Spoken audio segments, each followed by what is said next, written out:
Yo, yo, yo, what is going on, you guys? It's your favorite video game podcast here, the Sticky Buns podcast. It's your host, Brandon. And this is Blake. And we're coming at you with an amazing episode today. I'm super stoked about it. I guess right off the bat, Brandon's going to be bringing Diablo to the show, and I'm going to be talking about Cyberpunk 2077. But before we get into that, I do have some quick housekeeping. So first off, I want to shout out to the Indie Nook, which is the second show that I started. Go listen to that. I just put an episode out, and it's about the Annapurna Interactive Showcase. So go check that one out. I had a great time kind of just like recording that and just kind of talking about the games that I thought looked interesting. So if you want some new games to be on your watch list, on your radar, go check that out. And that's the Indie Nook, INDI space Nook. And also just a little bit of housekeeping. We do flag this show as explicit so that we can curse, and it doesn't matter. But at least in the game that I'm bringing to the table, it is going to have some explicit themes. So just a heads up on that. Awesome. I don't know, is Diablo, is that explicit, Brandon? Bringing some mature content today? It definitely is rather explicit. I'm not sure how the game is rated. It's probably rated M for mature. But just from the story, it's rather explicit. And the characters... Yeah, so I guess just a heads up. I mean, I personally, the way that I feel about it is I don't really feel like cursing is explicit, but like sometimes there are shows that like they don't curse and then they talk about like really explicit topics. And to me, I just think that's weird. I feel like the actual discussion and like the explicit topics are more important than like cursing, but I don't know. We've never really talked about this on the show before. I just wanted to give you a heads up if you're listening in the car with other people. This is going to be a explicit episode 18 plus. This is the OnlyFans episode of the Sticky Buns podcast here on episode 78. I guess another housekeeping, we're recording this maybe a week and a half after we expected to. So just shout outs to all of you guys for the patience. Those of you who are tuning in, we apologize. We're rather busy, but I feel great to be back on the mic. Super excited to talk about Diablo 4 and learn about Cyberpunk. And I guess I'll segue right into that, dude. I remember when Cyberpunk first came out, there was a huge controversy because, and correct me if I'm wrong, they had to take the game back. Like they had to rescind the release of this title. Yeah, so this, obviously, man, I mean, this game kind of took the whole internet by storm originally. And it came out during the time when there was kind of like a cross release between, I guess, like 3 different platforms. And it kind of came out like PlayStation 4, Xbox One, PlayStation 5, Xbox Series S, as well as high-end PCs, or I guess it was just released on PC and if you had a high-end build. I guess the high-end builds of the game that were running on like PlayStation 5 and I guess more expensive high-end PCs, those games were running very well, but the Xbox One and the PlayStation 4 versions were not really performing at all. It was a very buggy launch. I mean, obviously, it was pretty infamous if you were paying attention to games at the time. Yeah. And for me, I think it was very interesting because at the time, PlayStation ended up delisting it from their stores. And they actually, they said, you can't sell this anymore. And I think that's one of the first times I've ever heard of that. I mean, I think that's crazy that the platform holder was like, hey, this actually just doesn't work and you can't sell it. Yeah, it's definitely a first for me in my experience with gaming, my short experience with gaming. Yeah, and it's really interesting because I've kind of been following along a little bit on this, like since release. And it kind of seems that the way people talk about, or I guess it seems like this release really started the conversation that, hey, it actually takes a lot of work to put a video game out on different generations, let alone different platforms. And, a lot of this conversation has really come up recently as well with, I guess, just in the moment that we're in right now. There was like the FTC, sued to block Microsoft acquisition of Activision King Blizzard. And in the court case, there was a document that was released and they talk about like how much it actually takes to put or to like QA test for another platform. So I guess This is my very limited understanding of it, is that they test for a certain platform. Like, let's say like it's an Xbox game, they're testing it on Xbox One. But if they're putting it to Xbox and PlayStation, they basically have the same amount of work, and they have a finite, I guess, like list of team members. So they have to split that team into 2 teams. So it really, I guess what it equates to is if you only put it out on a limited platform. So like if, let's say you have 5 platforms, for Cyberpunk, that's Xbox One, PlayStation 4, Xbox Series X, PlayStation 5, and PC. That's 5 platforms. So if you have a team of 100 people that are looking for bugs, that's going to be 20 people per team instead of 100 people, like if it was only coming out on one. So I think that's kind of just a general conversation of that, which I thought was really interesting. Since this happens, so much has come out about what it takes. Yeah. No, yeah, it's super fascinating to you think about what a video game is, and it's this very kind of curated experience put together by these really smart people. And, they probably imagined it for Cyberpunk, at least, on the 4K display, I'm running on some of the best processors. And I think it's clear with like the design and just the initial release that they weren't prepared for the actual like development timeline, like you shared with us about like the 5 different platforms. I can only imagine like me personally having designed like a game I'm really passionate about, really working on it in one avenue, and then now being told that I have to like translate it to these other platforms just sounds very tedious and rather expensive. So yeah, shout outs to that team for putting that out still and just adapting. I can only imagine there's a lot of adapting that has to go on in a process like this. Right? Like you put the game out and it's super buggy, and now you have to like take it back and then re-release it, and the timelines are like super short, and that's kind of the industry in general. The timelines are always like really, really short within gaming, it seems like. Yeah, absolutely. And I guess I do want to touch on that. You bring up a great point. It turned from a disaster to a success story. And at this point, when I played it, I had a bug-free experience. I think I may have encountered one bug that we'll get to later, but it may not have been a bug, and it's kind of rather funny. So we'll get to that. Other than that one small thing, like it was a very bug-free experience, and they obviously were able to adapt, and they've been putting out patches and updates since release, and the teams, at least in my eyes, they kind of made good on the promise of what the game was meant to be. And the experience that I had was, it was beautiful. Quite frankly, I really enjoyed going around the world. But before we get into that, I do kind of want to just say, did you know anything about the IP of Cyberpunk? Have you heard anything about it other than like the marketing of this game? When you say IP, you're referring to what exactly? The Cyberpunk : 2077. Does that mean anything to you? No, that doesn't mean anything to me. Enlighten me. I guess this is actually like an established franchise, an established IP, and it started off as a tabletop role-playing game. Let me pull up, see when the first one was. So originally, the Cyberpunk role-playing game was a board game, and it came out in 1988.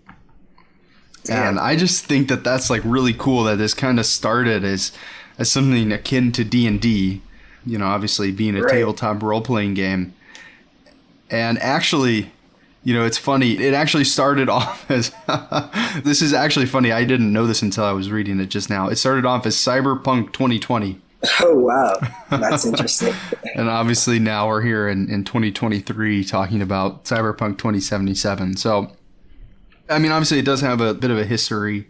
And I think that one of the main characters, who goes by the name of Johnny Silverhand, I think that he is in this Cyberpunk role-playing game. I think he's one of the characters, which is interesting. I think it's really cool.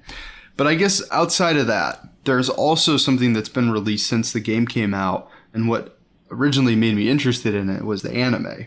And Netflix produced a Cyberpunk 2077 anime kind of based on the world that was created in this video game.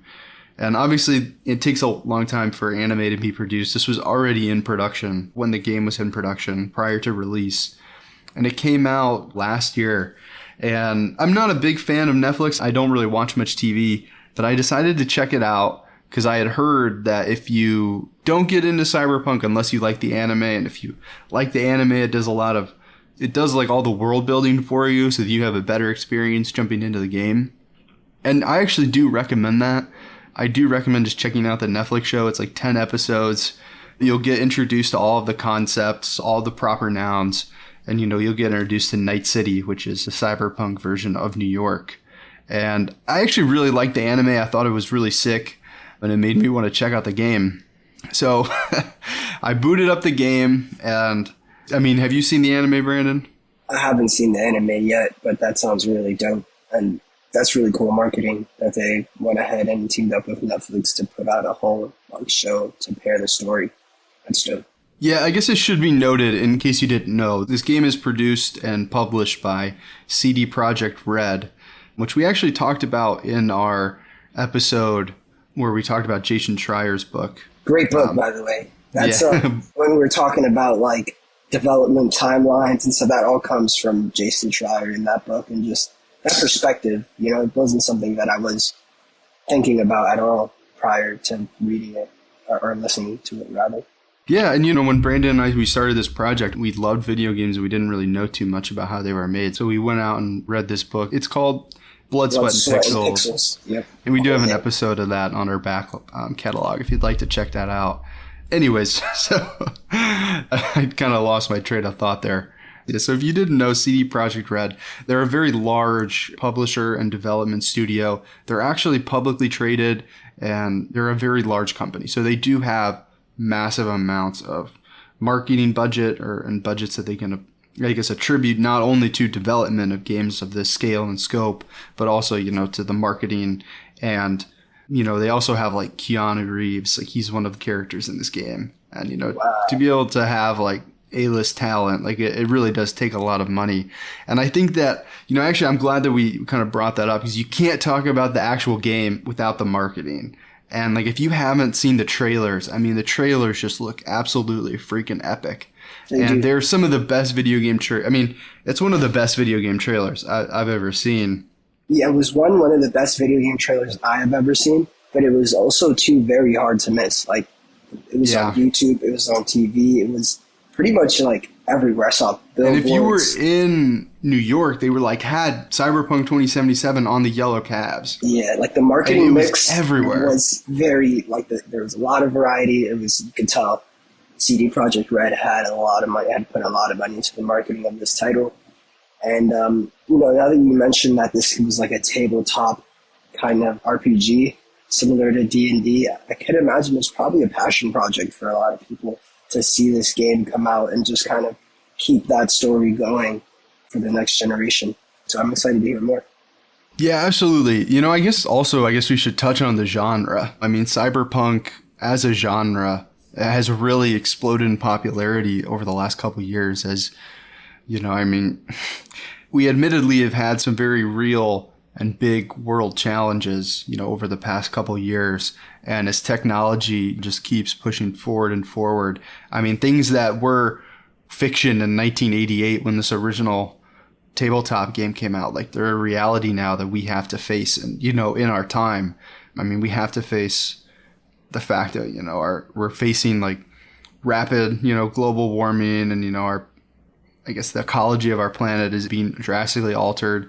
AI is not a thing of fiction anymore, regardless of where you stand on it. Like, it exists. It's growing, and it's growing faster than Moore's Law. Yeah. There's got to be a new law to like model how quickly AI is growing. Yeah, it's growing exponentially, and we just survived. I mean, if we're here, we survived. The COVID-19 pandemic, which it really does kind of feel like a lot of the themes that are tackled in science fiction and, cyberpunk are really present. And, all science fiction is a reflection of the present time. And that's just why it's so popular now. And so I guess like it had everything going for it, from the marketing to the genre to like, it actually just looked like sick as fuck from every aspect of it and from every angle. And like, it just become like so overhyped. And then obviously it came out and it was a bit of a crash. But now, I mean, I think it's just as popular as ever. Like, I still hear people talking about it. They're doing a big paid expansion. It'll come up on my YouTube. Like, people are just like speculating about the DLC, and people really like it. As I've said, I had a pretty bug-free experience and it ran great. So at this point, it is playable and it kind of, sets out to that original vision. But I guess this is kind of where I'm, kind of coming at it is I had been under the impression that this was going to be like a big open world. And I guess just kind of right off the bat, I don't really think it was that much of an open world. Like, it was very linear for me personally. It was just like, go to this mission. All right, I guess you could do these side missions. But for me personally, I didn't think the side missions were interesting. Personally, I really didn't care at all. And just like, I feel like the open world, it just didn't hit. Before I get into that, I kind of just want to walk through like how the game started. When you begin this game, you can pick, you can pick 3 starting routes. You can pick like a street rat, like a nomad, and like a corpo route. And I was kind of interested in like the corporation route. So I picked the corpo route, right? And you start off, actually, I won't spoil it because it's actually kind of interesting. But basically, I started off on the corpo route. Basically, I got kicked out of my corporation. They took all my money. They took all my augments. And I was like, fucked. And then I had to start my life of crime. But I will say, actually, they have a very robust like character creator. And to dive into the explicit nature of it, you can totally pick your, like how your body looks, every aspect of it, from genitalia to eye color. And I think they, like, if you're going to play as a guy, they give you like a small dong, a medium dong, and a big dong. And I, of course, played as a girl. So, but I did pick the biggest boobs you could get. And I thought it was funny. I mean, if you play as like a female, I guess, presenting character, you can also put a dong on her too. Okay. It's interesting. I mean, you can do anything and everything, and that's kind of, one of the appeals of the cyberpunk genre is you have full autonomy of your body. And that really is not science fiction, I mean, that happens today. So yeah, we're seeing that, like, the transformation of that, and that's exactly what I thought about immediately when you said, like, the freedom of your body. 2077, it's very possible that that's a reality for humanity. It's like, you don't like what what you are, you can change that, and probably pretty easily too. Mm-hmm.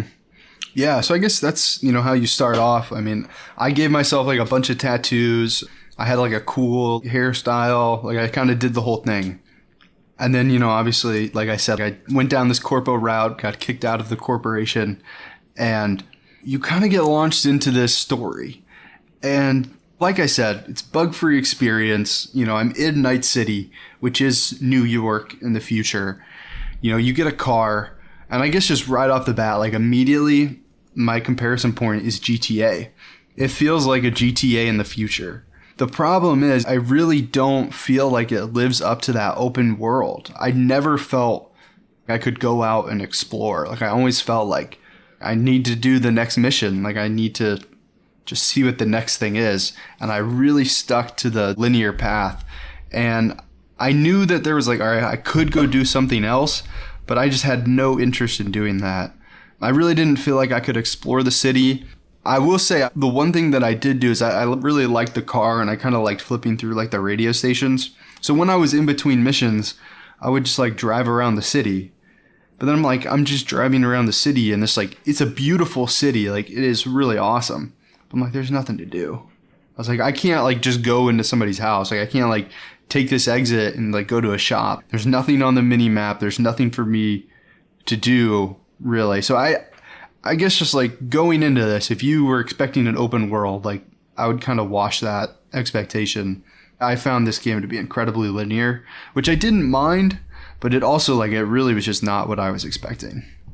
Do you have any thoughts on that?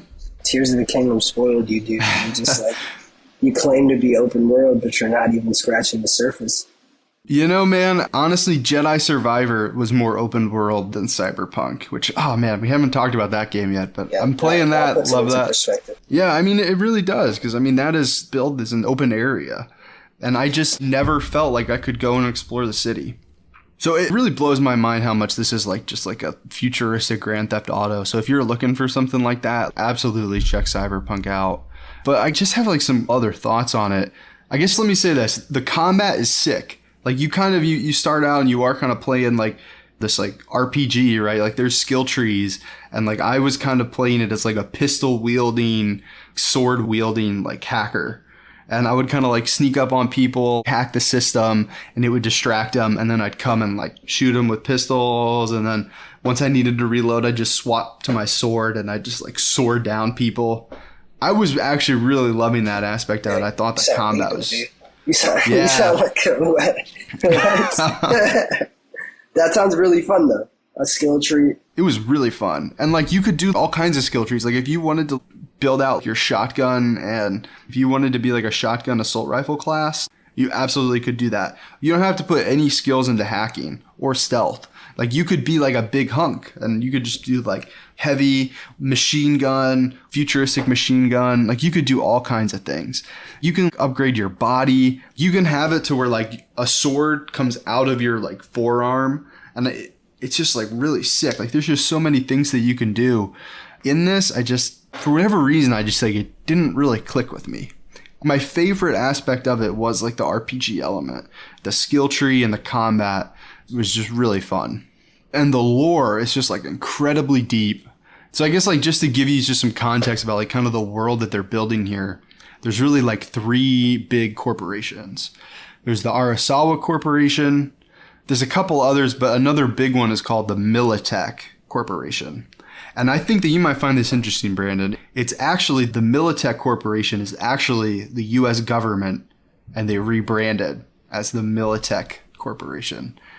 And there's a lot of players, or a lot of like NPCs in the game that are like shit-talking Militech. And they're like, oh, gotta show the office its respect. And they're kind of like mocking the democracy of the Militech Corporation that used to be the government. And it's really interesting, you know, I mean, kind of like I said, sci-fi is a reflection of the present in many ways. And for me, like the cyberpunk aesthetic can be a really cool representation of, you know, what a lot of people want out of the future, because you do have like that bodily autonomy and whatnot. But it does explore what the world could look like, you know, if like tech and corporations are left unchecked. But for me, my favorite part about like the cyberpunk genre is how it kind of like has things to say about that. I'm like, what does it mean if like you could change any aspect of your body? Like, what does that mean for you? What does that mean for society? What does it mean if corporations are left unchecked? What's going to happen to the world? And that's something that the cyberpunk, you know, genre can talk about. Can touch on, yeah. In an artful way. Yeah, in not only an artful way, but like a thought-provoking way, in a way that makes you feel like, especially with video games, it can make you feel a part of it. Right. And for me, man, that is where this game just fails. It just fails so spectacularly because it doesn't have anything interesting to say about that. And it fucking revels in the worst parts of it, which are just like, to me, is just such a turnoff. Like, I wish I could like just like have you listen to the dialogue, because I just like don't like it. Like, instead of calling everybody like bro, they call it choom. Like, what's up, choom? And like they have this whole world and dialogue, and I just like absolutely just couldn't stand it. Yeah. It just like totally took it out for me. And instead of having anything interesting to say about what would happen if there were only 3 corporations that own the world, like it's like, isn't this fucking sick, dude? 3 corporations own the world, and like you can go get like your eyeball, like you can just get it replaced with an augment. Isn't this fucking sick? And like Night City is supposed to be New York City, and like everyone, I mean fucking everyone in this game is just like so happy to like take out these like huge amounts of debt to like change their body, have like no money, but then like live this like crazy life with, you know, like you're half machine, fuck it, like I'll do anything, like I'll just go out and kill people. And it's just like this crazy prosthetic like run and gun life. And to me, I just couldn't vibe with it. Like everybody's just so stoked to like die. They kind of say there's no such thing as a living legend. That's what they keep saying to you. They're like, live your life until it's like as hard as you can until you die. And to me, I just like could not get by this, man. Like to me, I think this world fucking sucks that they created. This is like my nightmare. I don't want to live here. Like I don't even want to be in this world like long enough to even like play it as a video game. Like I think it sucks. And so I guess I'm really negative on this game, but I will say there was a really cool heist sequence and that was fun. So again, taken from GTA, it sounds like they just like copy and pasted GTA a little bit with that, because the heist is all GTA, man. They're the ones who made that. They're the ones who made that whole thing cool. Yeah, it is very GTA. And I mean, I don't know. It kind of just seems like they just wanted to make like a futuristic GTA, and instead of saying the N word, they say choom. I don't know. That's kind of like... Yeah. It seems like the world building is not the best from what you were describing, and the art, like, the artist should be able to capture that well. And I really like what you mentioned about, like, the deeper meanings, the themes. It seems like this production company... CD Projekt Red. They're really... I mean, the thing is like, they're a publicly traded company, which, right. I mean, it's not a bad thing. But I mean, right. like, when you're going into a genre that is, you know, it kind of inherently cyberpunk. against... When you're going into the cyberpunk genre, Yeah, right, you would think that's at the heart It's of... kind of inherently against it. Right, yeah, it's at the heart of that genre, but, I mean, it goes to show you they're a publicly traded company, so it has to be all, like, capitalism gung-ho, like, capitalism is great, you know? Yeah, there is a cynical part of me that, like, had that thought. That was like, damn, is this just, like... is this just marketing for, you know... That's what money buys you, dude. That like, ideology. Even if you have, like, a totally wrong idea, if you have the resources, people will eat that shit up, dude. That's something I've learned at business school. And it sucks, but, you know, I'm really intrigued by Cyberpunk and that story, and I'm curious to see kind of where other people lie on that. Did they have the same kind of takeaway from it? You know, I don't know. I mean, one of the reasons that I jumped in is I just was hearing so much positive buzz about it. Yeah. And I had to jump in, but maybe that was bought. You can do that these days. You can buy that. Yeah. I don't know. I guess I'll just sum it up really quick. You know, I mean, I thought Cyberpunk was a very striking and beautiful world. And, you know, I honestly really enjoyed the gameplay. But, you know, this version of the future that they created, I think it just sucks. And I don't even want to pretend to be in it. And for me, like, when I look at it, this version of the dystopia that they created is just so twisted by greed and lust that I struggled to even see, like, any humanity in the characters that they had created. And, you know, even these characters that were being absolutely crushed by the most oppressive and corrupt system I could even imagine. Like, there was no humanity in those characters for me. And this is just like a nightmare. And I'm happy to walk away from this one. I do not recommend playing this game. Damn. But if you want to play, like that's a beautiful future, Blake, I think it is actually. That's a first for Blake, guys. Just letting you know. But if you really want to play a beautiful futuristic GTA game, this might be for you. And I guess I'll tell you about the bug before we move on. Yep. So I guess I had created this character, right? Like big boobs, and they had tattoos all over them. I wish you could give them like piercings. That would have been cool. I would have been into that. You know, you got to do it. I guess like part of it, playing a video game, like role playing, you know, I like to role play as something that I'm not sometimes. So anyways, I had like picked up all of these shirts and I kept like finding these shirts on the ground, and I would like go to the menu and I'd equip the shirt, and then I'd like exit the menu and I'd like walk past the mirror, and like my character like wasn't wearing a shirt. It's like her boobs are just hanging out and like kind of just like, I guess like sloshing around. And then I'd like go into the menu. I'm like, yeah, my shirt is definitely equipped. I was like, That's I don't know. Dude, nah, that sounds like a bug to me. I think poor texturization, poor texturing. But then I'm like, did they just miss? Did they maybe just leave this bug out so your character's just walking around shirtless? I don't know. Somebody cut some corners there on the dev team. Actually, I ended up finding a vest that like covered the nipples, okay. And the vest was a different like piece of character customization than the shirt. So I could like, I had a shirt and a vest equipped, but it would just show the vest. So that's how I ended up getting around. That's how you had to fix it. Damn, that sounds really buggy. But I mean, that's the only one.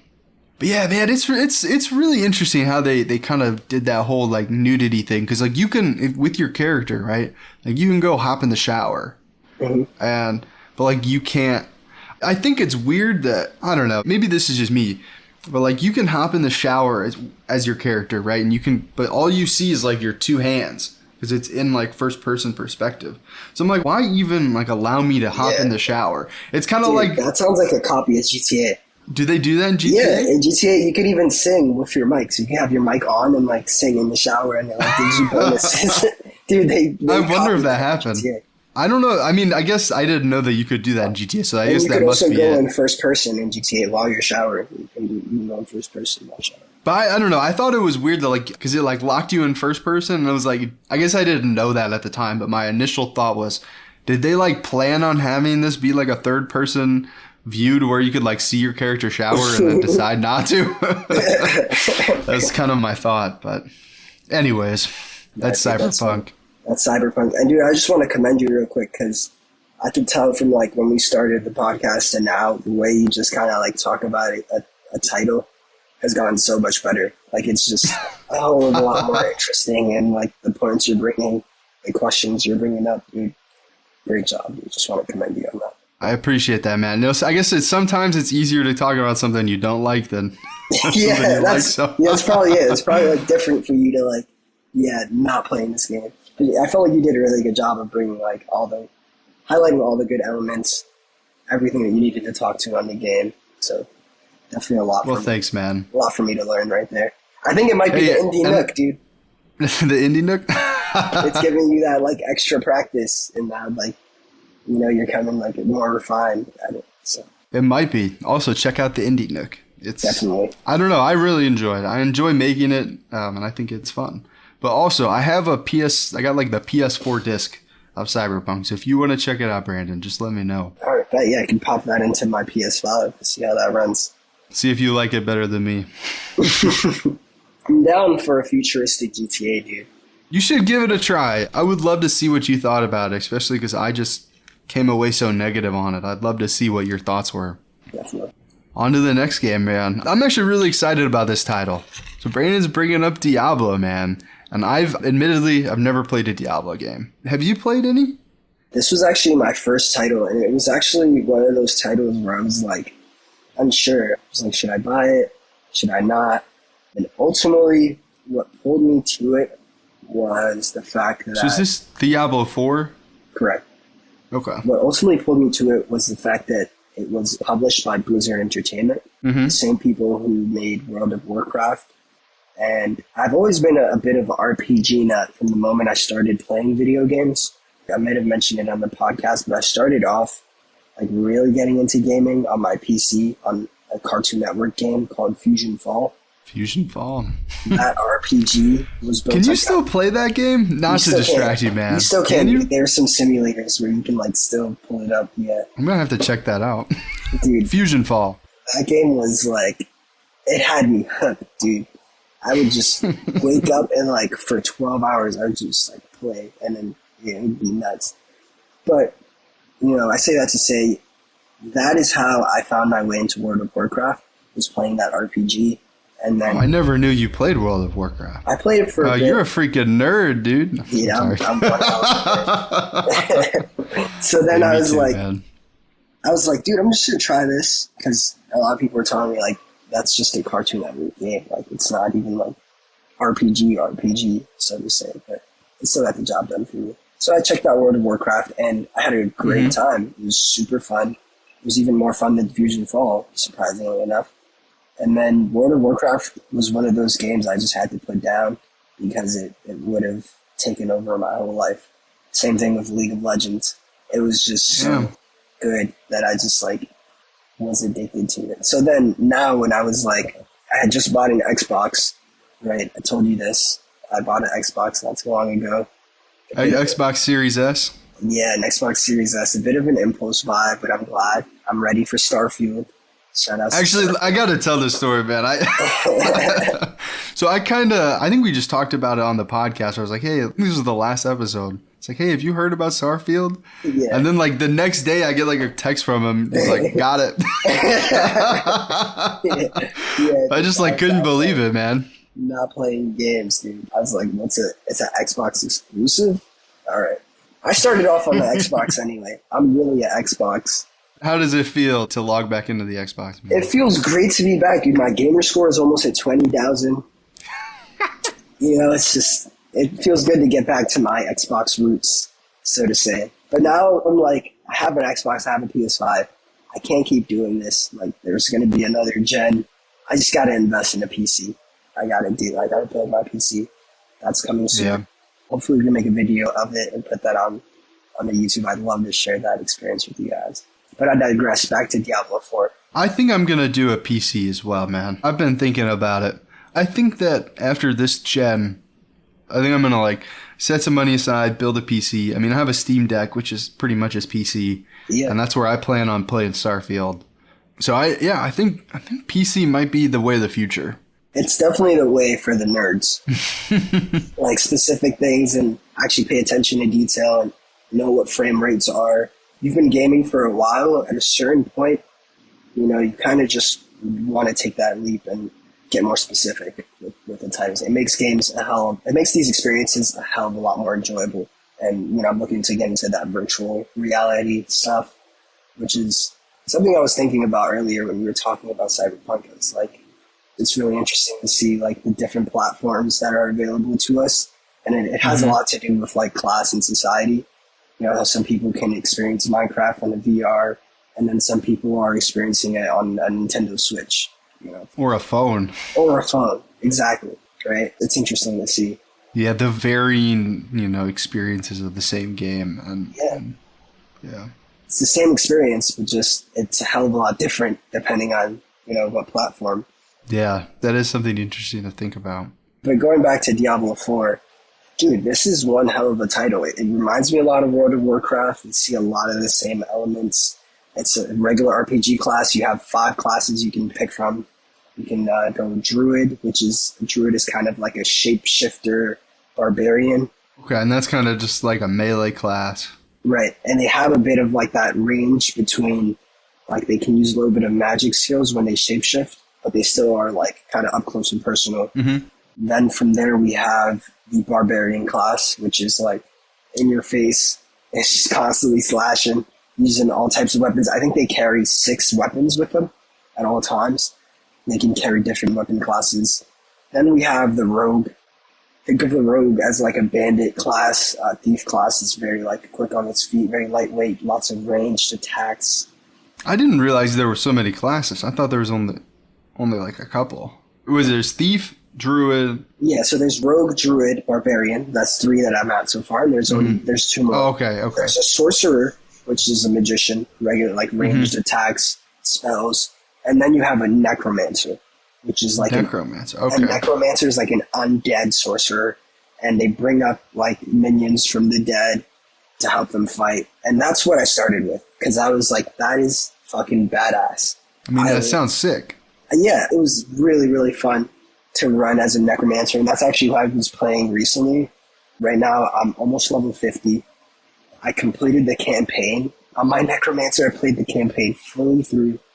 Nice. And now I'm trying to complete some of the side quests. I'm trying to level up so I can complete a campaign quest, which will then allow me to unlock another world tier. And the world tier system is very, very interesting, because you can start off as an adventurer, which is world tier 1. It's the easiest tier.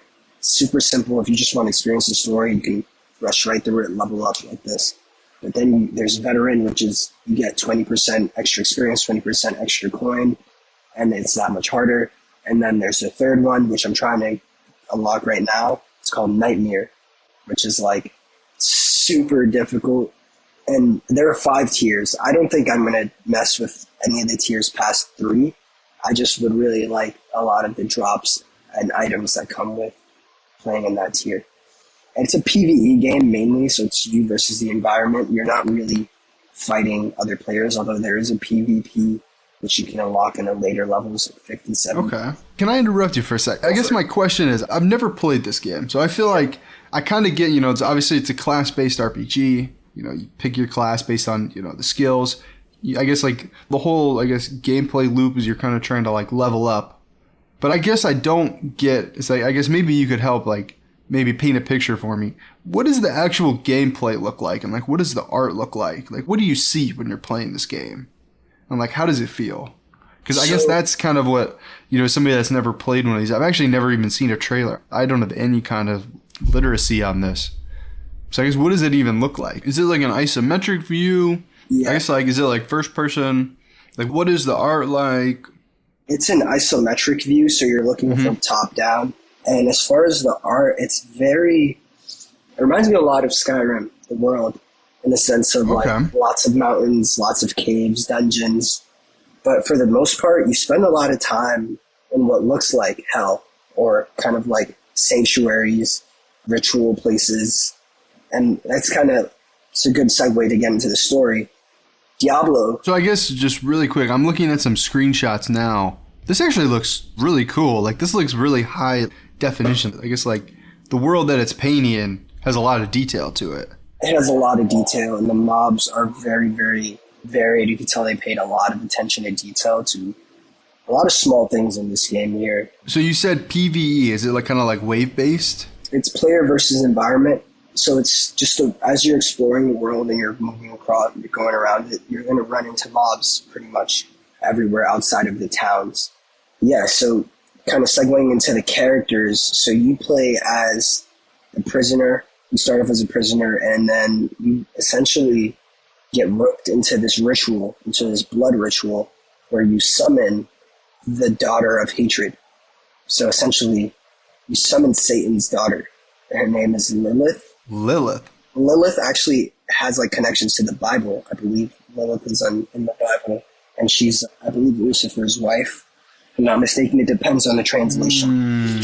But is she the one that's like on the promotional material that has the like the horns? That's Lilith, yes. Yeah, she looks sick. The mother of hatred, and yeah, she's a great villain. You're pretty much chasing her the whole way through. That's what the campaign is built on. You're going through, you're meeting all these characters, you're helping them kind of navigate the world and deal with kind of terrains, so to say. So you can actually fight Diablo, which is like, you can fight the Lord of the devil. The devil. Oh, that's cool. And it's also Uber Lilith, but these are like post-games things that you can do later.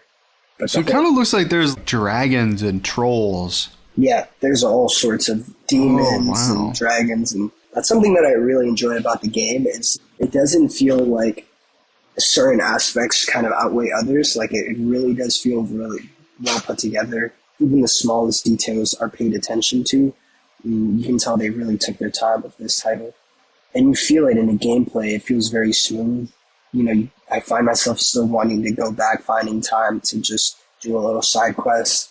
And the side quests don't feel pointless. Like, they are rather menial, but for the most part, you're getting XP, you're getting coins, and it's leading you in a certain direction, guiding you in the world, having you explore new areas.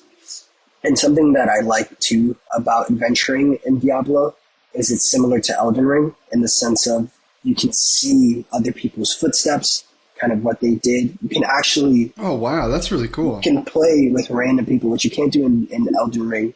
You're just like, let's say you run into a dungeon, and it just so happens you're in a server where another person went into the same dungeon.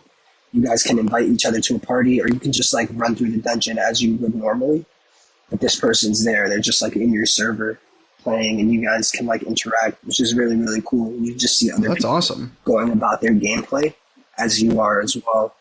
And, you know, they obviously incentivize group play and playing as a party. I was just playing at a party earlier with my barbarian, and I was getting him more coin. We were fighting different mobs. So the party system seems to be really, really cool, and that's something that I'm looking forward to exploring, especially as I level up more. But there's just so much to explore. Do you have any like questions, like anything that you're... So I guess I do have like one other perspective, like just outside of, you know, I guess just being on the internet and liking games. Is this Xbox exclusive? See, that's what I thought initially. And when I bought my Xbox, I didn't have any games yet. I'm just waiting for Starfield. I have Halo, which is really fun. But I was like, I was for some reason thought it was Xbox exclusive. And I was like, I'm just going to try this out. And I'm really glad I did. I've spent so many hours on it already. But it's not. It's a PC game. First and foremost, it's on Steam. Blizzard, you know, they want to support their PC players that brought them this far. Right. You know, I mean, I feel like, Microsoft, you know, they sell all of their, I guess they sell all their software, to PC. That's kind of how their entire company, works and it was founded. So I think with all Xbox exclusive games, I think they also come to PC. Okay, so this is just an Xbox and PC. No, actually, no. I was going to get to that. So it's on PlayStation 5 as well, which I was I was a little upset. I was like, dude, I could have just got this in a P5, but I'm going to run Starfield. I'm going to run Diablo on my Xbox. So. Have you thought about getting Game Pass or like trying it out for like a month or two? I did think about it, especially when I was buying my gold subscription. But then again, I don't foresee myself having that much time, especially as I'm starting a new job. I really see myself having like passion, games like Diablo where I'm like, I need to get back on and like do this mission. But Game Pass is more, if you're listening to this, get Game Pass. It's best bang for your buck. Even for me at this point, it probably makes a little more sense to do Game Pass. So you bought Xbox Gold? Yeah, I bought a year subscription. Let me Google something because I feel like yesterday they announced that they're stopping that service. No way. Hold on. Nah. Brandon might be the last one that bought Xbox Gold. Nah, dude, that would have been crazy. Yeah, this 3 days ago. I guess I'm reading right from Kotaku. Oh my god. For nearly 2 decades, Xbox Live Gold. I'm sorry, this is from Kotaku. After nearly 2 decades, Xbox Live Gold will die on September 14th, which is about a month and a half away. Dude, they better refund me.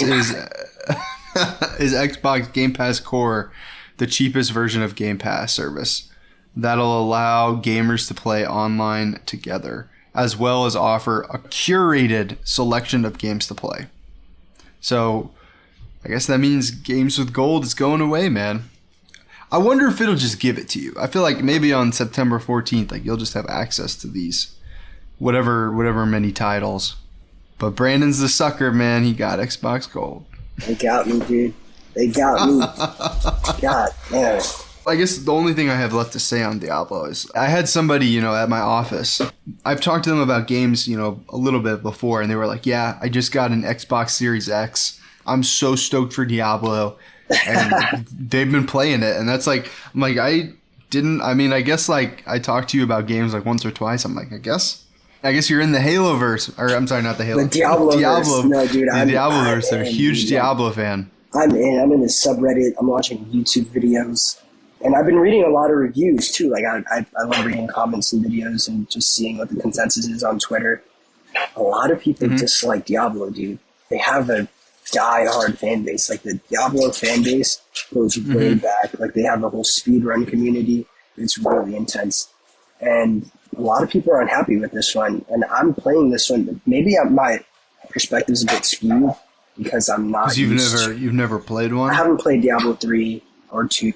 I guess what are they saying? How is this different than any of the other Diablos? I'm seeing a lot of people are saying the progression is a bit off. It's not what they're used to, like the level progression.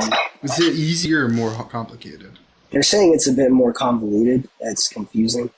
That's what I've seen that a lot of people are complaining about. A lot of people are complaining about the weapons that you can have access to. And then there's always like the skeptics who are like, it's a PvE RPG.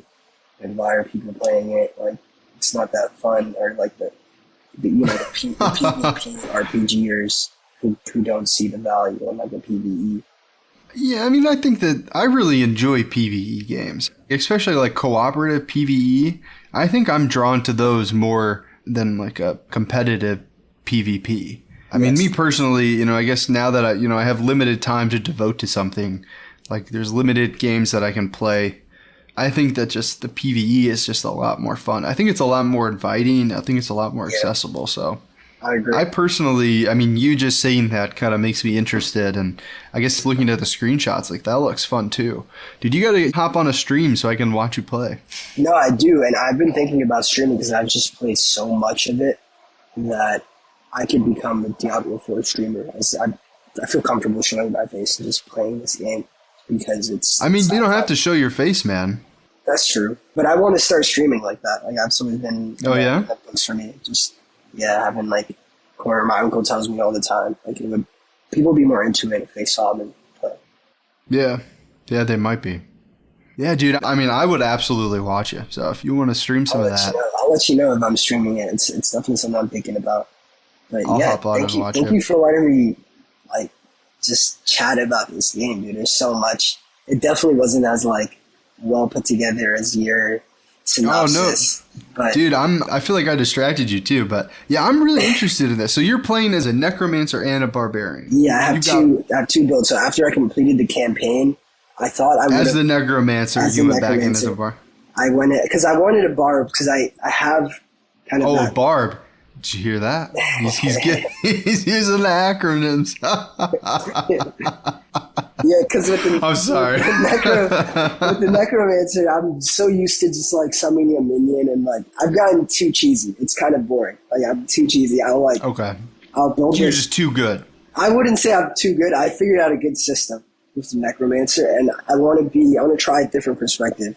Right, and just be like run and gun, just be. So I guess does it change the gameplay? Like if you play as a necromancer, you're like summoning monsters, whereas like with the barbarian, are you like actually getting up more up close and personal? And I love this about the barbarian. He has this ability called the whirlwind slash. It's actually one of the main barb builds. There's a whirlwind barb, and basically he has like an axe or a club, and he spins in a circle, and that's one of the like main moves that this barb build has. And I just think it looks so funny.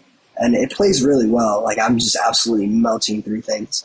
And I'm loving it. I'm having a great experience with the necromancer, with the barb. I also tried a bit of the sorcerer. It was just a bit too similar to the necromancer for me. Maybe later on. I do see myself wanting to explore every class and just seeing what's for me. Just try them out? Yeah. But sorcerer will probably be the last one because it's just so similar to necromancer at this point. Gotcha. I guess before we move on, I think you told me off air that they're doing like a season pass or something that's starting soon. Could you talk about that? And thank you so much for bringing that up. It was a really interesting system because obviously I've run into seasons before. It seems like all these famous titles. Yeah, everything's got a season now. It's got a season now. Even 2K, which is cool. But this doesn't quite work like that. It's more so they want everyone to have a unified experience because it is a PvE and a PvP game. So whenever there's a start of the season, which was today, July 20th, it goes all the way up until October 17th. Okay. Yeah, you have until that time to play with this build. And once that time period ends, it goes back to the Eternal Realm. Right now we're in the Season Realm. So my Necromancer that I've been playing with, I couldn't play with him for this season. Right? I had to stay on the Eternal Realm. Oh, because you started it before July 20th. So my barb, which I had already been experimenting a little, and I knew I wanted to make a barb, I was like, fuck it, like this is a great opportunity to just make my barb build. So you're playing the season pass, you had to start a new class, create a new character pretty much. Yes. But let me tell you why I'm still on the Eternal Realm. So I'm playing the Seasonal Realm. I'm already a level 10 because I've been playing through dungeons with people online. You rank up a lot more. You rank up quicker that way. And it's out of 50. It's out of 50. You can actually go up to like 70 and keep progressing. But really, like the Paragon levels, so to say, that's what they call it. It's 50 to 70. Blake's laughing. I'm sorry. I started laughing when you said Paragon. Paragon levels.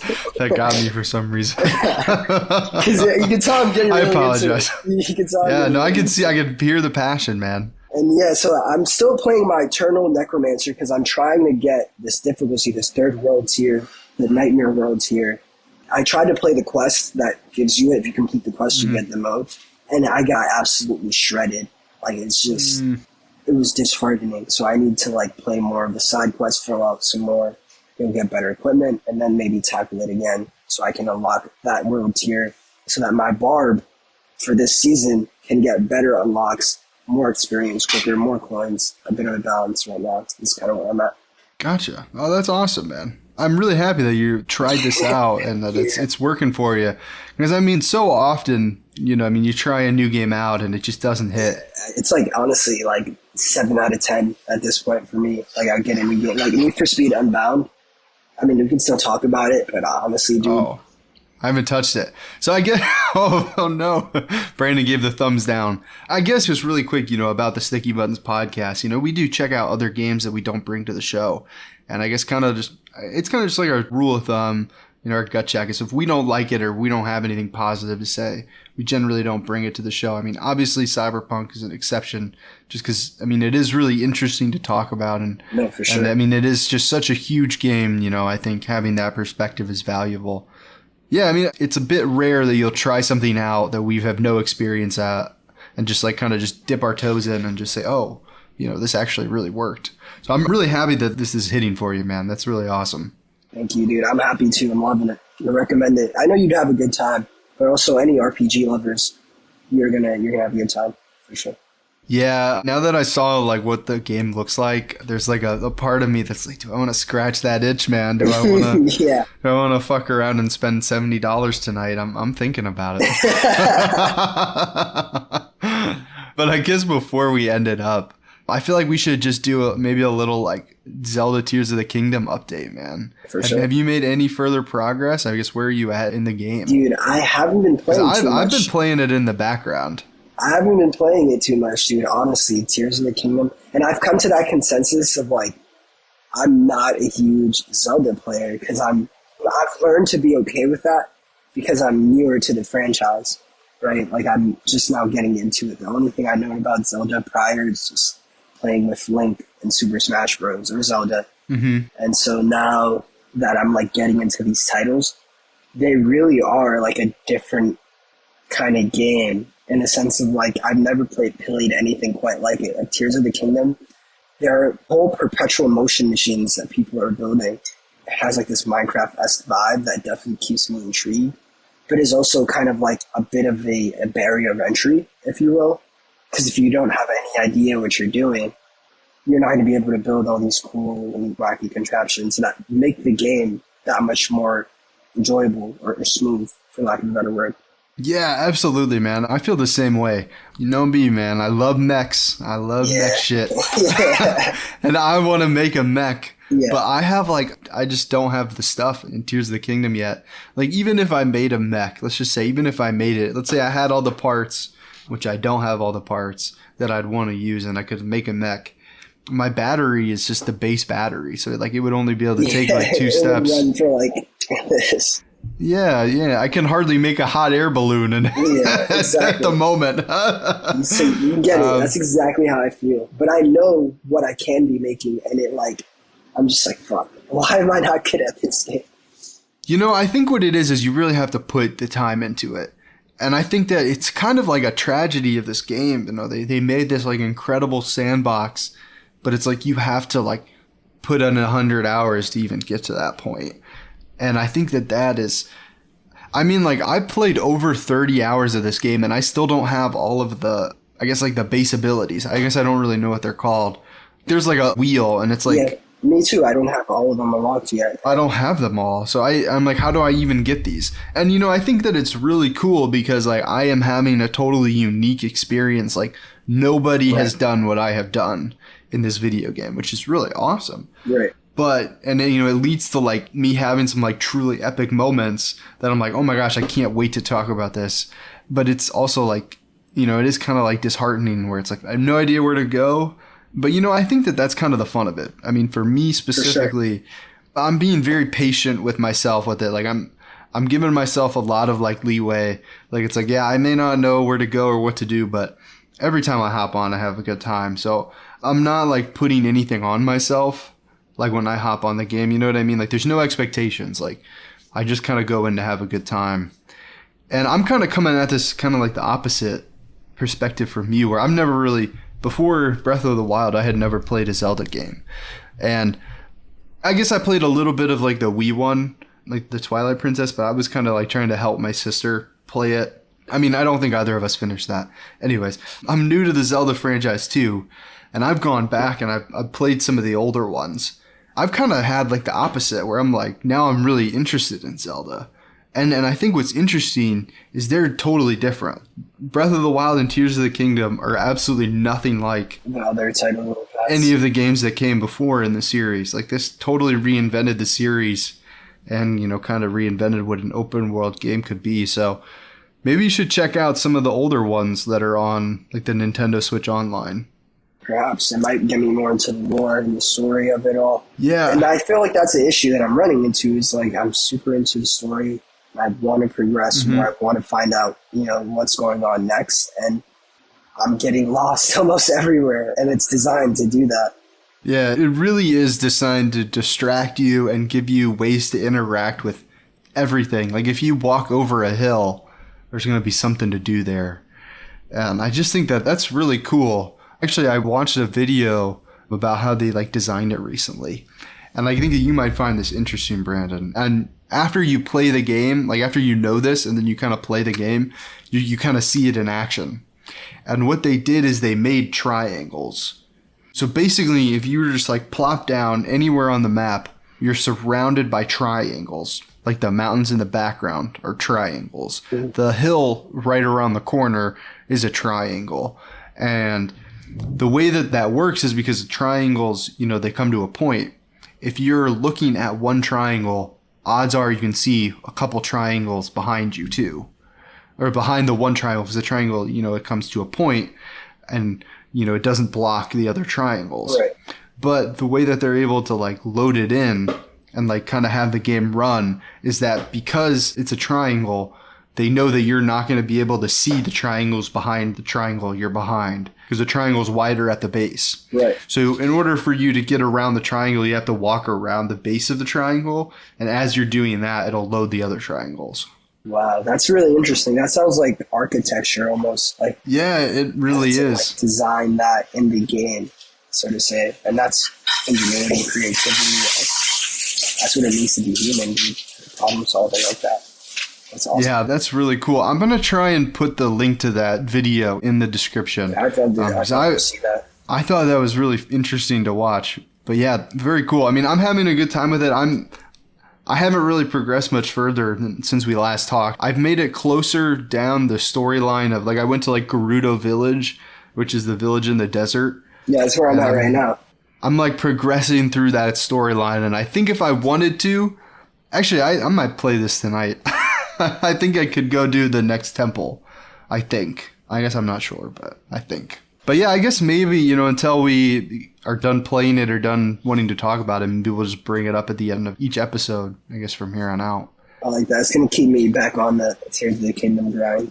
Yeah, you should get back into it and just kind of go in with no expectations and just let the wind take you, man. Yeah. Because I guess what I've found when I play, because obviously I want to do these really cool things too, but I mean, I'm just not at that scale yet.